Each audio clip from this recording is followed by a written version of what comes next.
So with that, I'd like to invite our final recipient this evening, Bruce, to join me here on stage.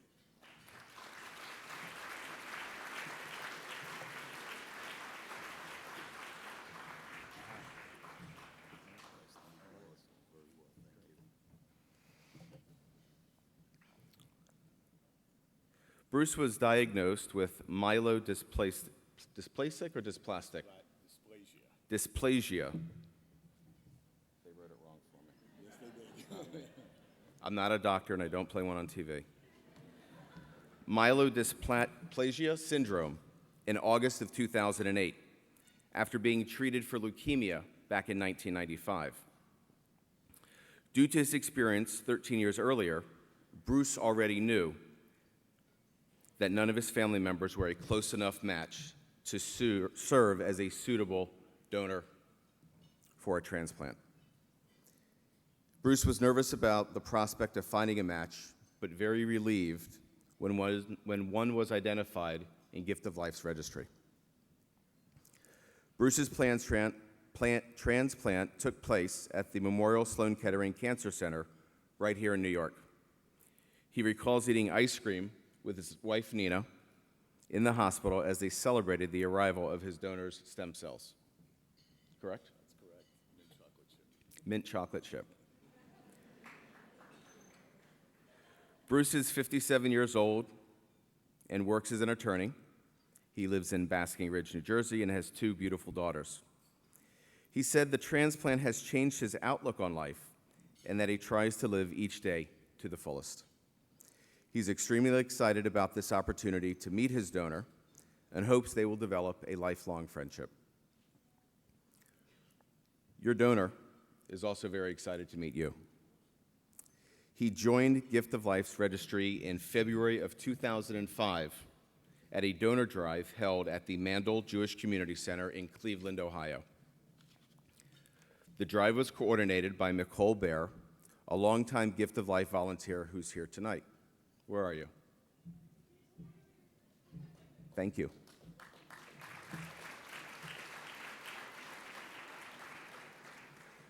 Bruce, your donor is 58 and lives in Cleveland, where he works as a key account manager and export sales manager for United Initiators Incorporated, a company manufacturing specialized chemicals for use in the plastic industry. He and his wife, Sue, have 2 sons. 57, 58, 2 daughters, 2 sons. Some matches here. I'm just saying.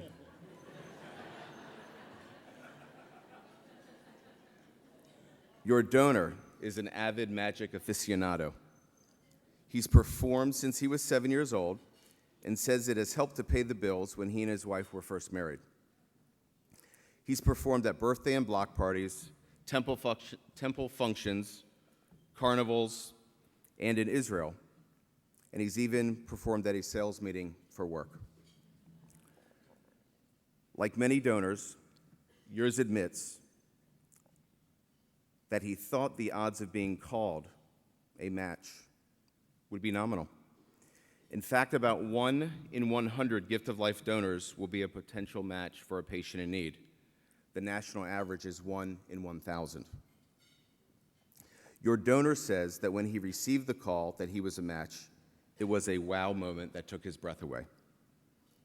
Another wow moment was hearing from Gift of Life about the opportunity to meet you this evening. I know you're both excited about this moment, so let's not delay it any longer. You ready? Absolutely. Bruce, it is my honor and privilege to introduce you to the man who saved your life, not by pulling a rabbit out of a hat, but by giving you the gift of life.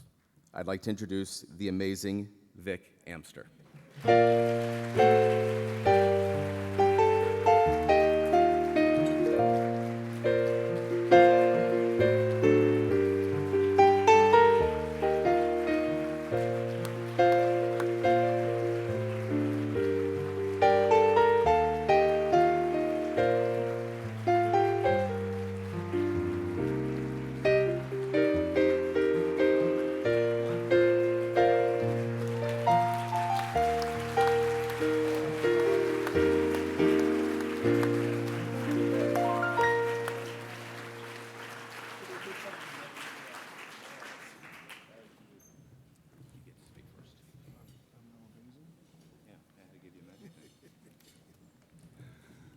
I just found out I'm amazing.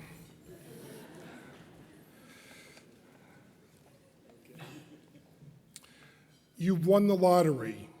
How, I asked? You have the possibility of saving someone's life. Dr. Saul Yanovich at the University of Maryland told me that when I went for my physical on January 20th, 2009. To me, that seemed like a strange comment, as I was the donor and I felt that the recipient really had won the lottery. Now I see that what I had won was the rare opportunity to help someone in a way that no one else could. I was his match, and it was gift of life and a bit of fate that made this all possible.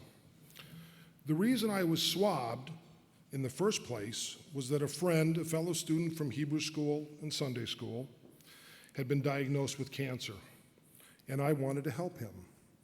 I had hoped I would match him. Unfortunately, I was not a match, and he did not survive.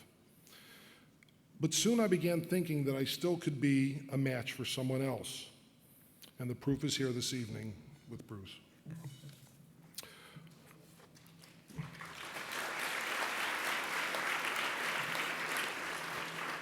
From the time I received the first call saying that I was a possible best match for a stranger in need, it has been a surrealistic experience. The fact that I could potentially extend someone's life seemed unbelievable to me. When I went for the first swab on February 6th of 2005, I had hoped that I might be a match. Yet when the call came, I was unprepared. I have told people that it felt like the wind was knocked out of me, but for a good reason. This was my wow moment. It was when I realized that a couple of seconds it took to do the swab changed not only my life, but the life of a family I did not know until now. When I received the call that I needed to proceed further with blood tests and physicals, it was a no-brainer. The company I work for, United Initiators, told me to take whatever time I needed for this incredible opportunity. I also had a great deal of support from my family and friends, several who are joining us here tonight. Since donating, I have been inspired to remain involved and have helped chair the last Swabathon in Cleveland with great help from the community. I can only hope that there will be another lottery winner from that event as well. 2 weeks ago, my wife Sue and I had the opportunity to visit Gift of Life's headquarters in Boca Raton. I can tell you that they are an amazing bunch of caring individuals, but I think you know that already. Everyone in the organization is working for the singular cause of helping others live to the fullest, but they cannot do it alone. They need help from everyone in this room. We all need to get the word out that this life-saving can only happen on a personal level, by being a match and then being a donor. And as we all know, the first step is being part of the database by doing a cheek swab. You do your part, and Gift of Life will do their part. I see tonight as being a start to what I hope will be a new relationship with Bruce and his family. I'm sure we have much more in common than the stem cells.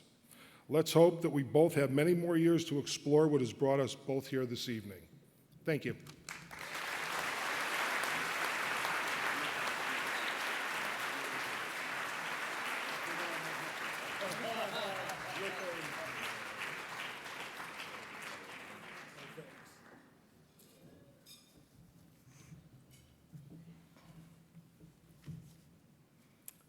Good evening. A very highly emotional moment, obviously. It seems that in the few minutes that I've known, since I've met Vic, I not only learned that he is a magician, but that he is an ultimate mensch as well.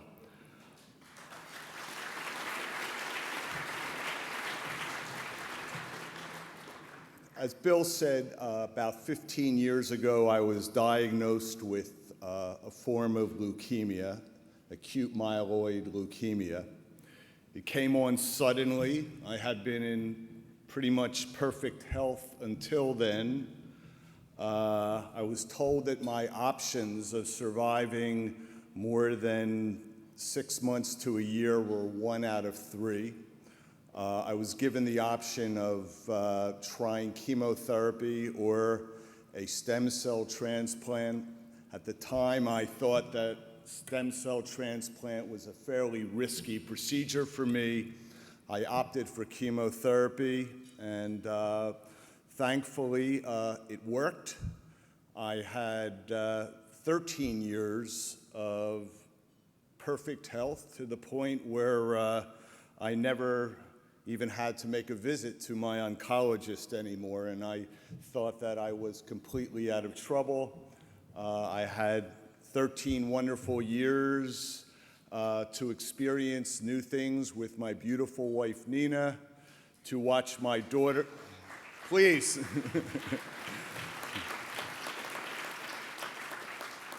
To watch my daughters, who at that time were 13 and 8, grow and develop to be beautiful young women.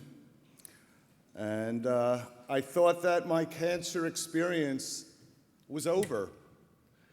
2.5 years ago, I had a few days where I was feeling under the weather and was about to go on a vacation and thought that I would get tested just to make sure everything was okay. And lo and behold, I was diagnosed with a disease that I had not heard of prior to that time, myelodysplasia or myelodysplastic syndrome. I think it has about 4 different other names according to Wikipedia. At that time, I was told that I didn't have any options other than a bone marrow transplant. And lacking matches in my family, I went through the registries. And by the way, at that point, I had not even heard of Gift of Life. Didn't know that it existed, thought that there was a national registry, and that's who I was going through.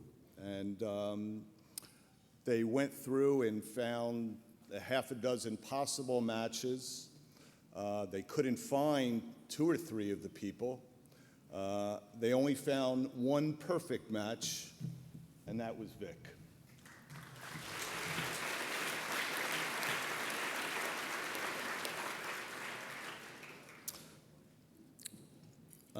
It looks like miracles do happen.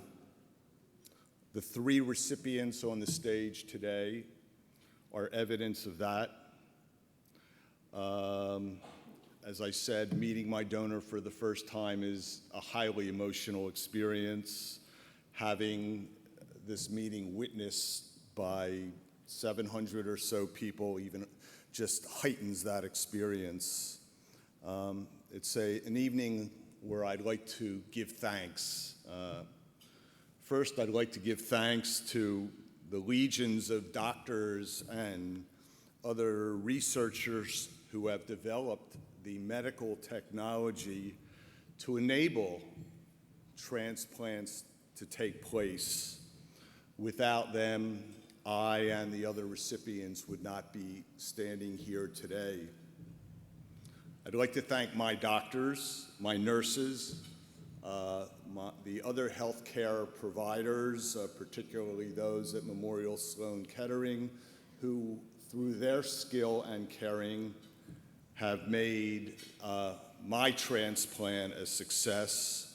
And without them, I wouldn't be standing here today. I'd like to thank my primary caregiver, my wife, Nina, who has been with me